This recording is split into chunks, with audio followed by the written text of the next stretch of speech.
дорогие телезрители, меня зовут Роман. В сегодняшнем репортаже мы расскажем вам о немалоизвестном блогере, о моем хорошем знакомом, жителе города Нюрба Олесе Петровиче. Расскажем, как он снимает свой контент, как он стал блогером, на что снимает и так далее. Ну что ж, не будем много говорить, поехали к Олесе Петровичу.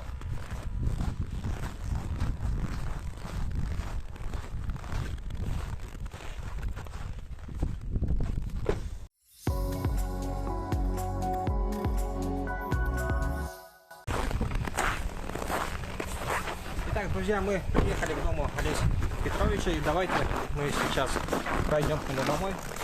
Вот. Это закрыто, мы сейчас ему позвоним. Кстати, он у меня вот на телефоне записан как Олесь 100. Он раньше занимался ремонтом автомобилей. Тут у него прямо здесь был автосервис. Алло, Олесь, еще ты где, дома? А, что-то у тебя закрыто. Мы подъехали вот. Так, сейчас он выйдет. Ребят, прошу прощения, что с гаража там собака здоровая дежурит. Все, давайте.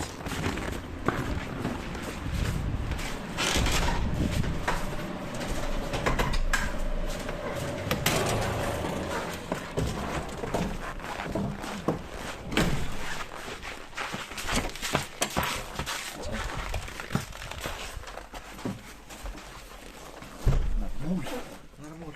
Ну, Че, как оно? добро пожаловать. Так, я сейчас быстренько разделаюсь. Нормально. Вот ты так вообще все сопровождаешь. Вот оно, да? Рабочее место блогера. Да.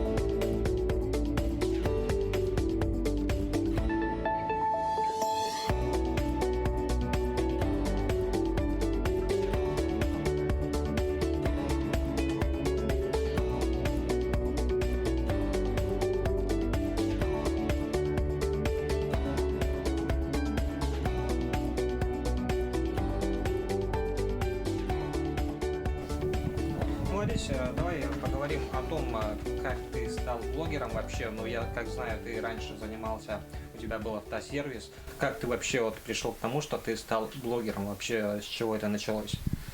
Был автосервис, была парикмахерская, такси, теплица. Чего только не было, Занимался перевозками грузов, шиномонтажками. Да, и тут вот на слабо со своим сыном, мне сын сказал, говорит, да, YouTube, пап, ты не понимаешь. Я говорю, как это, сынок, как это я не понимаю? И вот сделал YouTube в один как бы момент с сыном, и сына перегнал. Тысяч так на Когда это было? 370. Ну, это уже в этом году уже, получается, скоро будет, как 4 года я занимаюсь этой всей историей. А первое видео, которое ты выложил, вот как ты вот на слабо тебя сына взял, и что ты первый раз снял и выложил на YouTube? Совпало так, что я приобрел мотоцикл. Через Владивосток я его покупал. Очень долго он шел, там такая логистика была интересная. Yamaha TV. Вот такой вот мотоцикл купил. Но для наших мест, конечно, этот мотоцикл, естественно, эндуро с низовым двигателем, который может по грязи потихонечку проезжать с вот таким огромным 14-м колесом.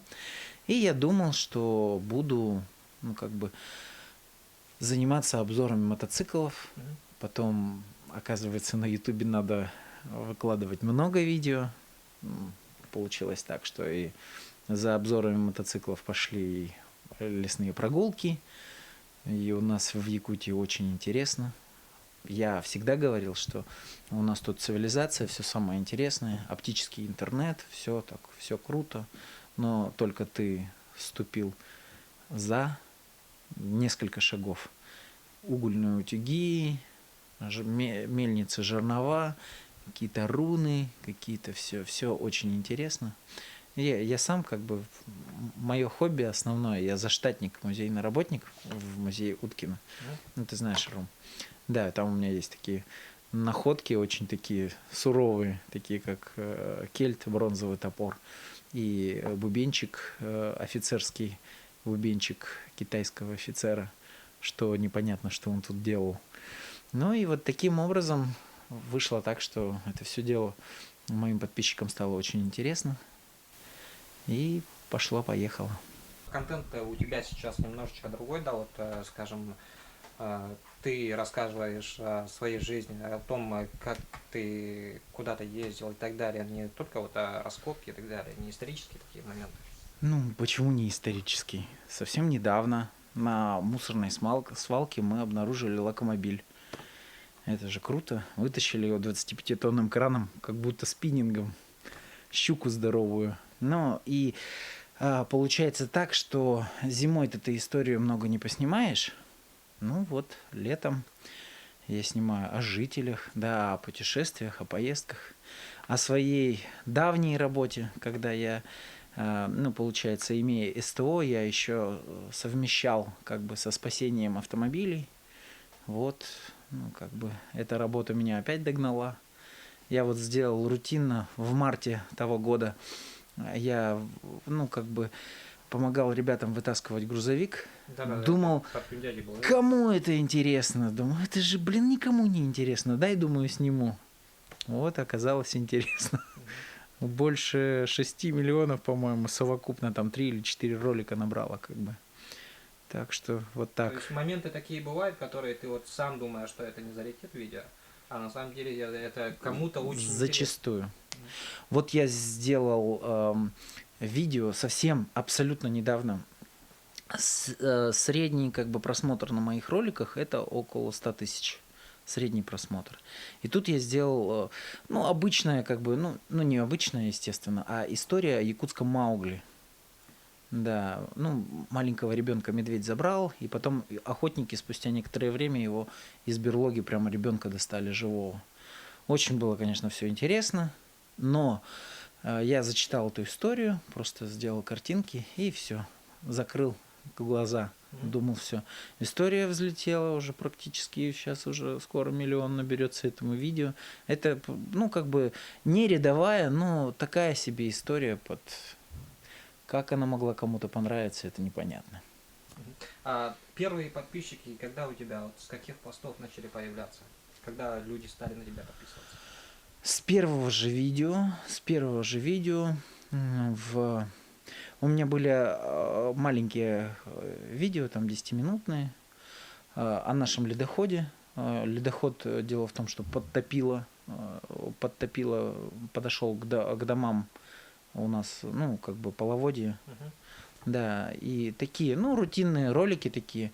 И сразу, практически с первых там 3 или 4, я поблагодарил людей о том, что на меня 50 человек подписалось. Затем в течение полугода на меня подписалось 500 человек. Ну и потом, конечно, вот эта катастрофа наша, когда загрязнение реки Вилюй произошло, я пошагово собрал все события, то есть позвонил ребятам оттуда, где вот эту плотину прорвало, потом далее, куда зашла, ну, как бы, куда плотина вырвалась реку через дорогу, оттуда мне съемки выслали, оттуда. Я как бы пошагово эту всю трагедию восстановил. Получается, ну, как бы донес это все дело как бы людям. И не так, что там, там что-то, а именно как бы все рассказал, показал, да, как есть. И вот он, этот ролик залетел, стартанул и как-то начал мне приносить, ну, подписчиков. Ну, конечно, первые подписчики это, естественно, город Нюрба. Естественно. А география твоя когда началась расширяться и связано ли с этим вот с полетом дрона в минус 50 и так далее. Вот такие вот климатические особенности наши. Да, когда у нас было минус 50, Рома, ты знаешь, если... Вот я сейчас, допустим, был в Москве, я не знаю, как для тебя, но, представляешь, машина стоит неделю на холоде, на морозе. Потом ее приходят, так вот сгребают снег, шик-шик подмели и завели. Это капец. Да, Это в да. декабре, да? Это в декабре, блин, это в декабре. Это жутко. Может, им сейчас, вот если они здесь заглушат, бросят, и, короче, она не заведется, может, они, ну, как бы не поймут. А тут, и что, когда я в армии служил, ну, когда я уезжал за пределы республики, этого никто не понимает. Ну, то есть... Знаешь, говорят, ну прокопайте, говорит, пробейте, говорит, почему вы, говорит, не вызываете, вот если у вас проблемы с водой, почему вы не пробурите эту... Колодец. Да, колодец. 20 метров у вас вода. Я говорю, ну ты понимаешь, это более 150 метров у нас вечной мерзлоты.